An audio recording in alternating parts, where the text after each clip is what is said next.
నమస్కారం. జర్నలిజం అన్నదానికి అర్థం మారిపోయింది. జర్నలిస్ట్ అన్నవాడు ఒకప్పుడు ఆ జర్నలిజం గురించి తెలిసినవాడు వచ్చాడు. ఇప్పుడు జర్నలిస్ట్ అంటే సెన్సేషన్. జర్నలిస్ట్ అంటే జనానికి అవసరం ఉన్నా లేక జనానికి అవసరం ఉన్నా కాకపోయినా అరే మాట్లాడుకుంటారా మీరు ఇదిగో అని చెప్పి టాపిక్ ఇవ్వటం. ఏంటండి అసలు? ఒకప్పుడు పేపర్ అండి, తర్వాత దూరదర్శన్ అండి, ఆ తర్వాత శాటిలైట్ ఛానల్స్ అండి, ఇక ఆ తర్వాత డిజిటల్ ఛానల్స్ అండి. ఇప్పుడు ప్రతోడు ఒక ఛానలే.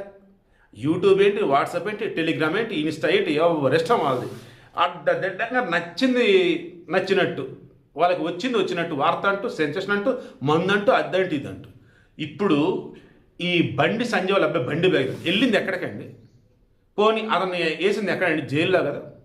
జైల్లో ఉన్నప్పుడు అతను నచ్చింది అడిగింది తెప్పించుకొని తింటాడా?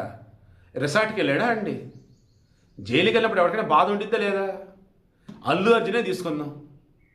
అల్లు అర్జున్కి ఏకంగా కోట్ల రూపాయలు ఖర్చు పెట్టి మరి ఆ రోజు వాదించిన నిరంజన్ రెడ్డి, ఆ లాయర్లు కానీ రిమైనింగ్ అంతా కూడా చూసినప్పుడు అసలు జైలుకి వెళ్ళొద్దని కదా.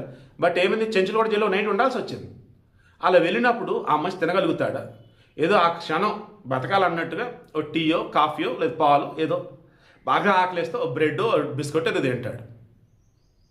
ఇక వాష్రూమ్స్ అన్నప్పుడు అక్కడ ఏది ఉంటే అదే వాడతాడు. నేరొస్తే పడుకుంటాడు, లేకపోతే అలాగే ఉంటాడు. దీనికి గాను ఆయన ఏం తిన్నాడు, ఏం తాగాడు, పడుకున్నాడా లేదా, నించున్నాడా, తిరిగాడా, క్షణక్షణం లైవ్ అన్నట్టుగా ఇచ్చి పడేసుకుంటా వేరే. అప్పుడు బ్రేకింగ్ల మీద బ్రేకింగ్లు 24/7 నడిపారు అసలు. ఇప్పుడు మరలా ఈ భగీరథి విషయంలో పోక్సో కేసులు ఎంతమంది దొరకట్లేదురా? ఎంతమంది మీద కేసులు నమోదవుతుంది? వాళ్ళు అసలు అప్డేట్లు ఏంటో ఇస్తున్నారు, ఇవ్వట్లా. ఇక్కడ ఎందుకు ఇస్తున్నారంటే ఒక కేంద్ర మంత్రి కొడుకు అండ్ ఈ న్యూస్ ఇస్తే జనాలు చూస్తారు అని చెప్పేసి.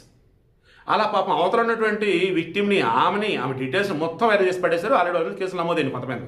ఇప్పుడు నేను చెప్పేది బండి భగీరథికి సంబంధించి బ్రేకింగ్ న్యూస్లు. భగీరథి డల్గా ఉన్నాడు, భగీరథికి చికెన్ కూర పెడతామంటే వద్దన్నాడు, భగీరథి ఓన్లీ పాలు బ్రెడ్ తిన్నాడు, భగీరథి పడుకోలేదు, భగీరథి కూర్చున్నాడు. అదే అసలు ఏం వార్తలు ఇస్తున్నారా? మనుషులేనా అసలు మీరు? ప్రజలు మాట్లాడుకునేటట్టు కూడా ఉన్న ఒక మాట ఏదైనా ఉంది అంటే అది పద్ధతిగా ఉండాలా, ఉపయోగపడేదలా ఉండాలా? మీరు ఇచ్చింది వాళ్ళు మాట్లాడుకుంటారు, ఓకే. పలానా మనిషి గొడ్లిప్పుకొని తిరిగింది, అది నువ్వు ఇచ్చావు, అదే మాట్లాడుకుంటారు. పలానా మనిషి పట్టుచీర కట్టుకుని దైవత్వం ఉట్టిపడేలాగా చక్కగా ఆశ్రమంలో ఉంది, మాట్లాడుకుంటారు. అలాగే పలానోడు చంపాడు, మాట్లాడుకుంటారు. పలానోళ్ళు పలానోడు గెలిచారు, మాట్లాడుకుంటారు. ఎందుకు? అది వార్త కాబట్టి, నువ్వు ఇచ్చావు కాబట్టి. అలా ఇక్కడ నువ్వు ఒక మనిషికి సంబంధించి ఒక వార్త అంటూ 24/7 అన్నట్టు లైవ్ నువ్వు ఇచ్చుకుంటా పోతూ ఉంటే ఆటోమేటిక్గా చూసేవాళ్ళు అలాగే ఆలోచిస్తారా? ఎంత దారుణం, ఎంత దుర్మార్గం రా. మొన్న అల్లు అర్జున్, ఇప్పుడు భగీరథ, రేపు ఇంకొకళ్ళు. వార్త అన్నట్టుగా ఇవ్వండి తప్ప మీ సొల్లు కబుర్లన్నీ వార్తలు అన్నట్టుగా జనాల మీద రుద్దకండి.